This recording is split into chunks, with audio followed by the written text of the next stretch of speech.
مجھے اپنے دل میں یاد کرتا ہے، میں بھی اسے اپنے دل میں یاد کرتا ہوں۔ جب میرا بندہ کسی محفل میں میرا ذکر کرتا ہے، میں اس سے کہیں بہتر محفل میں اس کا ذکر کرتا ہوں۔ اللہ کی محفل تو ملائے اعلیٰ کی ہے، ملائکہ مقربین کی ہے۔ بہرحال اللہ کو تم اپنے دل میں مستحضر رکھو، اللہ تعالیٰ تمہیں بھی یاد رکھے گا۔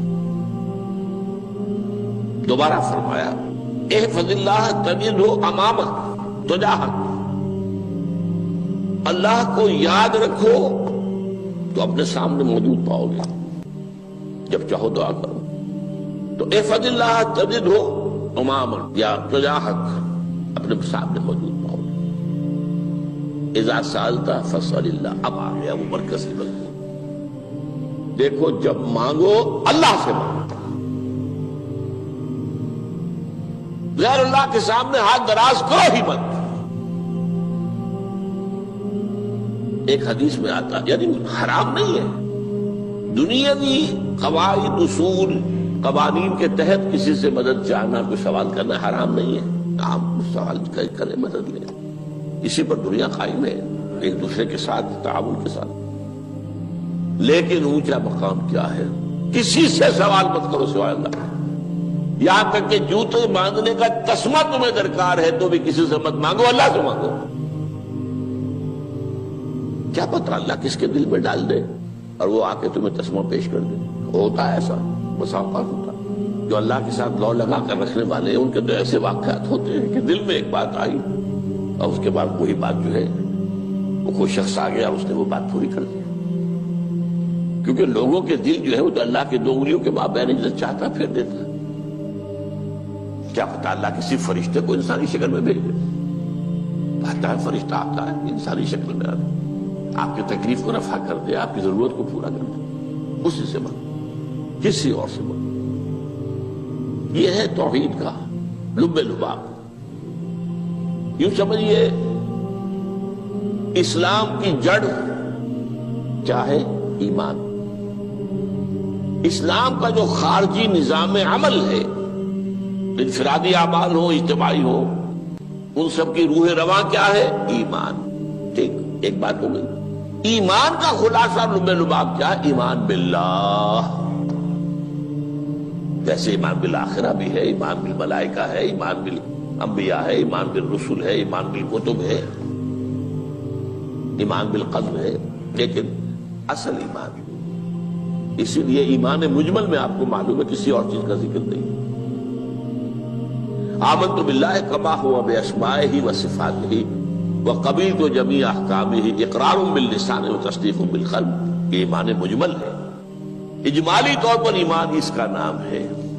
ہاں مفصل تفصیلی طور پر آمنت باللہ وملائکتہ وکتبہ ورسلہ والیوم الآخر والقدر خیرہ وشرہ من اللہ تعالی۔ تو اسلام کی جڑ ایمان، اور اسلام کا سارا جو نظام عمل ہے، چاہے انفرادی اعمال ہو چاہے اجتماعی، ان سب کی روح رواں ایمان، اور ایمان کا خلاصہ ایمان باللہ۔ اور ایمان باللہ کا اصل حاصل وہ ہے جو اس حدیث میں آ رہا، اس کے دو ہیں تقاضے، عبادت صرف اسی کی، استعانت صرف اسی سے۔ اس لیے میں نے سورہ فاتحہ کا تذکرہ شروع میں کیا۔ یہ عبادت کا جوہر ہے، عبادت کا جو ہے یہ ایمان کا حاصل، عبادت صرف اس کی ہے اور استعانت صرف اس سے۔ استعانت ہی میں سوال بھی آ گیا، یہ بھی مدد ہے۔ آپ کسی سے کچھ مدد مالی چاہ رہے ہیں یا کوئی اور مدد چاہتے ہیں، کسی کام میں مدد چاہتے ہیں، جیسے میں نے کہا تھا کہ سفارش کرانا چاہتے ہیں، یہ بھی مدد ہے۔ وَإِذَا اسْتَعَنْتَ فَاسْتَعِنْ بِاللَّهِ، اور جب مدد مانگو صرف اللہ سے مانگو۔ اور وہ سارے الفاظ یاد کر لیے، استدعاء، استعانت، استغاثہ۔ یہ جو غوث اعظم سے استغاثہ کیا جاتا ہے یہ تو شرک ہے۔ استغاثہ اللہ سے، دعائی اللہ کی، اس اعتبار سے استمداد، استعانت، استدعاء، استغاثہ، یہ سب اللہ سے، صرف اللہ سے۔ عبادت صرف اللہ، ایاک نعبد، اور استعانت صرف اللہ سے۔ مانگو صرف اللہ سے، جب مدد طلب کرو صرف اللہ سے، اور جان لو اگر تمام لوگ جمع ہو کر تمہیں کوئی فائدہ پہنچانا جائے نہیں پہنچا سکتے، الا بشیء قد کتب اللہ لک وان اجتمعوا علی ان یضروک بشیء لم یضروک الا بشیء قد کتب اللہ علیک، اگر سب مل کر چاہے تمہیں کوئی نقصان پہنچا دے نہیں پہنچا سکتے مگر وہی کچھ جو اللہ نے تمہارے لیے لکھ دیا۔ اب بتائیے خوف کی جڑ کٹ جائے گی کہ نہیں؟ یہ جو ایمان جو ہے یہ خوف اور حزن دونوں سے نجات دلانے والی بات ہے۔ جو حقیقی مومن ہے وہ اللہ کا ولی ہے، حقیقی مومن وہ اللہ کا ولی ہے، اور الا ان اولیاء اللہ لا خوف علیہم ولا هم يحزنون۔ یہ اولیاء اللہ کو علیحدہ مخلوق نہیں ہے، کوئی ان کے سر پہ سینگ نہیں ہوتے، انسان ہی ہوتے ہیں، لیکن حقیقی معنی میں مومن ان اعتبارات سے جو آج ہم پڑھ رہے ہیں ایمان اس درجے کا پہنچ گیا تو اللہ کا ولی ہے۔ ان لوگوں کے لیے خوف کس بات کا ہوگا؟ کس سے خوف کروں؟ اس کے ہاتھ میں کچھ ہے ہی نہیں، اور اگر کچھ اللہ نے میرے لیے لکھ دیا وہ آ کر رہے گا، چاہے میں لاکھ گڑ گڑاؤں اور اس کے سامنے کہ مجھے چھوڑ دے، اگر اللہ نے لکھا وہ آیا وہ تو آئے گا، تو کاہے کو اس کے سامنے گڑ گڑانا، کاہے کو جبرسائی کرنا اس کے سامنے، اور کسی کے ہاتھ میں کچھ ہے ہی نہیں، میرا خیر ہے ہی نہیں، کاہے کو خوشامد کرو اس کی۔ اور سنیے، رفعت الاقلام، دیکھو نوجوان، قلمیں اٹھا لی گئی ہیں، وجفت الصحف، اور جو رجسٹر ہیں صحیفے ان کی سیاہی خشک ہو چکی ہے۔ یہ ہے وہ اللہ کا علم، اس میں ہر شے لکھ دی گئی ہے، اس کی قلم اٹھا لیے گئے۔ جیسے آپ کو معلوم ہے امتحان ہوتا تھا، 3 گھنٹے ختم ہو گئے، اسٹاپ رائٹنگ، بس اب قلم رک جانا چاہیے۔ وہ قلم تو تقدیر کا کاتب جو ہے وہ قلم اس کا اب اٹھا لیا گیا، اور جو صحیفے جن پر کہ لکھا گیا وہ خشک ہو گئے۔ یہ تو روایت ہے جو امام ترمذی نے جس کو روایت کیا، یہ متن ان کا ہے جو ہم نے پڑھا ابھی، اور ان کا قول یہ ہے کہ یہ حدیث حسن صحیح ہے، لیکن یہی روایت اور انہی راوی سے عبداللہ ابن عباس سے رضی اللہ تعالیٰ عنہما اور بھی محدثین نے کی ہے، تو اس میں سے ایک اور متن جو ہے وہ یہاں پر امام نووی نے دے دیا ہے۔ احفظ اللہ تجدہ امامک، یہ تو پہلا وہ ٹکڑا تھا، وقت تو جاہک تھا، یہاں امامک ہے، امام مطلب ایک ہی ہے، اپنے سامنے پاؤ گے۔ اللہ کی حفاظت کرو، اللہ کو دل میں، اللہ کی یاد کو محفوظ رکھو، گویا کہ اللہ کو مستحضر رکھو۔ ذکر اللہ کے معنی کیا ہے؟ استحضار اللہ فی القلب، یہ ذکر اللہ ہے۔ جنہیں ہم ذکر سمجھ بیٹھے ہیں وہ ذکر کے ذریعے ہے۔ اقیم الصلاۃ لذکری، نماز قائم کرو میری یاد کے لیے، نماز ذریعہ ہے یاد کا۔ یہ علیحدہ بات ہے کہ آپ نے 17 رکعتیں بھی پڑھ لی ہو عشاء کی اور یاد آپ کو آئی ہی نہیں کوئی، آپ تو ایک میکینیکل انداز میں جو ہے وہ اٹھک بیٹھک کر رہے ہیں اور آپ کی زبان سے کچھ بھی نکل رہا ہے، تو اس کا آپ کے شعور سے، دل کی گہرائی سے کوئی رابطہ ہے ہی نہیں، وہ ذکر تو نہیں ہوا۔ ہاں نماز فرض تھی وہ ادا ہو گئی، آپ کی فرض ادا ہو گئی۔ تو جنہیں ہم نے ذکر سمجھا وہ ذرائع ذکر ہے، اللہ اللہ سبحان اللہ زبان سے، یہ تاکہ اس کے نتیجے میں وہ ذکر حاصل ہو جائے۔ استحضار اللہ فی القلب، ذکر کے معنی ہے استحضار اللہ فی القلب۔ تعرف الی اللہ فی الرخاء، اور دیکھو کشادگی کے وقت میں تم اللہ کو یاد رکھو، اللہ کی طرف رجوع کیے رہو، بھول نہ جاؤ۔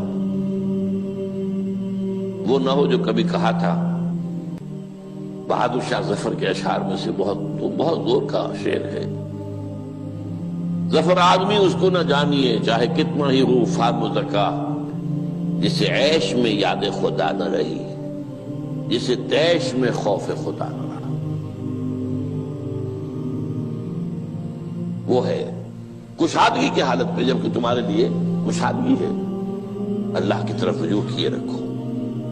یعرف کا فی الشدہ، تو اللہ اپنی توجہ تم پر رکھے گا شدت کے وقت میں، جب تمہیں کوئی تکلیف ہے اس تکلیف کو تم پر آسان کر دے گا۔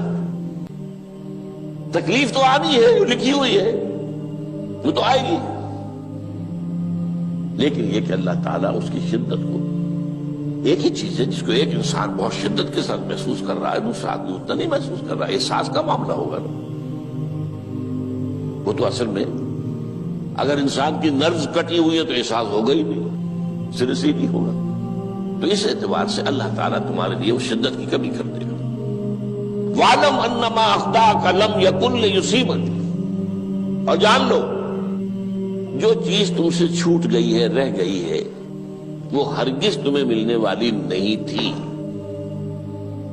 اب آپ نے کسی ملازمت کے لیے درخواست دی ہے، درخواستیں مانگی گئی ہیں، اپنی سی محنت کر لی، نہیں ملی ملازمت، اب آپ بیٹھے ہوئے افسوس میں، رنج میں، غم میں، فلاں نے یہ کر دیا، فلاں نے یہ کر دیا، وہ فلاں جو ہے بڑی تکڑی سفارش لے آیا تھا، فلاں نے رشوت دے دی۔ چھوڑو میاں اس کو، وہ تمہارے لیے نہیں تھی۔ کاہے کو اپنے ذہن کے اندر یہ کھچڑی پکا رہے ہو بیٹھے ہوئے؟ خواہ آپ شاید سوء ظن میں بھی مبتلا ہو رہے ہو، کسی نے نہ رشوت دی اور آپ سمجھتے ہو کہ رشوت دی ہے اس نے۔ یہ ساری چیزیں جو ساری سیئات، ان کی جڑ کٹ جائے گی۔ وَاعْلَمْ أَنَّمَا أَخْطَأَكَ لَمْ يَكُنْ لِيُصِيبَكَ وَمَا أَصَابَكَ، اور جو چیز تم پر آ گئی، لَمْ يَكُنْ لِيُخْطِئَكَ، ہو ہی نہیں سکتا تھا کہ وہ تم پر نہ آ۔ یہ کر لیتا تو ہو جاتا، شاید یہ کر لیتا، میں نے ٹیکا پہلے لگوا دیا ہوتا تو یہ بات نہ ہوتی۔ بھائی وہ جو ہونا تھا وہ ہونا تھا۔ اب یہ وہ چیز ہے جس سے انسان میں کیفیت پیدا ہوتی، تسلیم و رضا۔ ہم بھی تسلیم کی خو ڈالیں گے، بے نیازی تیری عادت ہی صحیح، اے اللہ جو تو نے چاہا مجھے قبول ہے۔ اسی لیے میں نے آپ کو آیتیں سنائی سورۃ تغابن کی، ما اصاب من مصیبت الا باذن اللہ، کوئی مصیبت نہیں آتی مگر اللہ کے اذن سے۔ وَمَن یؤمن باللہ یہد قلبہ، جو اللہ پر ایمان رکھتا ہو اللہ اس کے دل کو ہدایت دے دیتا ہے۔ ہدایت کس بات کی؟ تسلیم و رضا۔ سر دوستاں سلامت کہ تو خنجر آزمائی، نہ شبد نصیب دشمن کے شبد ہلاکے تیغت۔ اے اللہ تیری طرف سے ہے، مجھے قبول ہے، اور بظاہر مجھے تکلیف ہو رہی ہے لیکن یقیناً اس میں میرا کوئی خیر ہے۔ بیدک الخیر، تیرے ہاتھ میں تو خیر ہی خیر ہے، جو بھی تیری طرف سے آئے۔ سر تسلیم خم ہے جو مزاج یاد میں آئے۔ اور یہ مضمون جو ہے زیادہ بڑے پیمانے پر سورہ حدید میں آیا ہے۔ ما اصاب من مصیبت فی الارض ولا فی انفسکم الا فی کتاب من قبل ان نبرأہا، کوئی مصیبت نہیں آتی نہ تمہاری جانوں میں نہ زمین میں زلزلہ آ جانا، سیلاب آ جانا، کچھ اور زمین کا دھنس جانا، یا یہ ہے کہ تمہاری جانوں میں کوئی بخار ہو گیا، کوئی اور تکلیف ہو گئی، اچانک معلوم ہوا کہ انسان جو کینسر ہے، اور کینسر بھی اب 3rd سٹیج کو پہنچ چکا ہے، لیکن جو بھی آیا ہے وہ اللہ کے علم کی کتاب میں پہلے سے لکھا ہوا ہے۔ فی کتاب من قبل ان نبرأہا، یہ کتاب میں درج ہے اس سے پہلے کہ ہم اسے ظاہر کریں۔ اس کا نتیجہ کیا نکلنا چاہیے؟ لیکن لا تأسوا علی ما فاتکم ولا تفرحوا بما آتاکم، افسوس نہ کیا کرو جو تم سے جاتا رہے، چھوٹ جائے، کوئی عزیز فوت ہو گیا، کوئی موقع ہاتھ سے نکل گیا، ارے بھائی میں چوک گیا، بڑا موقع تھا، اب اس پر افسوس کر رہے ہیں۔ نہیں، جو چیز لیکن لا تأسوا علی ما فاتک ولا تفرحوا بما آتاک، جو اللہ تمہیں دے دے اس پر اتراؤ مت۔ وما اصابک لم یکن لیخطئک واعلم ان النصر مع الصبر، اور جان لو اللہ کی مدد صبر کے ساتھ آتی ہے، جو آئے اس کی طرف سے جھیلو، زبان پر کلمہ شکوہ اور شکایت نہ آئے، اللہ سے شکایت نہ آئے، تسلیم و رضا، جو تیری رضا ہے، تیری صحت ہمیں منظور ہے، لیکن اس کو مولانا محمد علی جوہر ایک مرتبہ جیل میں گئے، ایک بیٹی بیمار ہوئی، فوت ہو گئی، اس کے بعد دوسری مرتبہ پھر جیل میں گئے، دوسری بیٹی کو وہی بیماری ہوئی، جیل میں اطلاع ملی کہ بیٹی کو یہ بیماری ہو گئی ہے، تو خط لکھا ہے اشعار کی شکل میں، کا آخری شعر یہ ہے: تیری صحت ہمیں منظور ہے لیکن اس کو نہیں منظور تو پھر ہم کو بھی منظور۔ ہم تو چاہتے ہیں میں بیٹی کے تجھے شفا ہو جائے، اسے منظور نہیں تو پھر ہمیں بھی بتا۔ وَاعْلَمْ أَنَّ النَّصْرَ مَعَ الصَّبْرِ وَأَنَّ الْفَرَجَ مَعَ الْكَرْبِ۔ فرج، فراخی، کھل جانا کسی چیز کا، یہ ہے کرب کے ساتھ، تکلیف کے ساتھ، تکلیف ہوتی ہے ساتھ۔ اللہ نے قانون بنایا ہے دنیا کا۔ اب آپ اندازہ کیجئے بچے کی ولادت میں ماں کو کتنی تکلیف اٹھانی پڑتی ہے۔ آج کل تو فیشن ہو گیا ہے، سیدھے سیدھے جاؤ آپریشن کراؤ تکلیف سے بچ جاؤ، لیکن یہ ہے کہ یہ بھی آپ کے علم میں ہوگا، وہ ساری تکلیف جیسے ہی بچے کو لا کر ماں کے برابر لٹایا ہے، ساری تکلیف ختم، پھر جو راحت اس سے میسر آتی ہے۔ ان الفرج مع الکرب وان مع العسر یسرا، اسی لیے میں نے وہ آیتیں بھی پڑھی تھی، ان مع العسر یسرا ان مع العسر یسرا۔ اس دنیا میں یہ اللہ نے نظام بنایا ہے، سختیاں جھیلنی ہی ہوں گی۔ لقد خلقنا الانسان فی کبد، ہم نے انسان کو پیدا کیا مشقت کے اندر، مشقت تو کرنی پڑے گی۔ کسی کی جسمانی مشقت زیادہ، کسی کی ذہنی مشقت زیادہ، مشقت سے چارہ کسی کو نہیں۔ تو یہ ہے ان مع العسر یسرا ان مع العسر یسرا۔ بارک اللہ لی ولکم فی القرآن العظیم ونفعنی وإیاکم بالآیات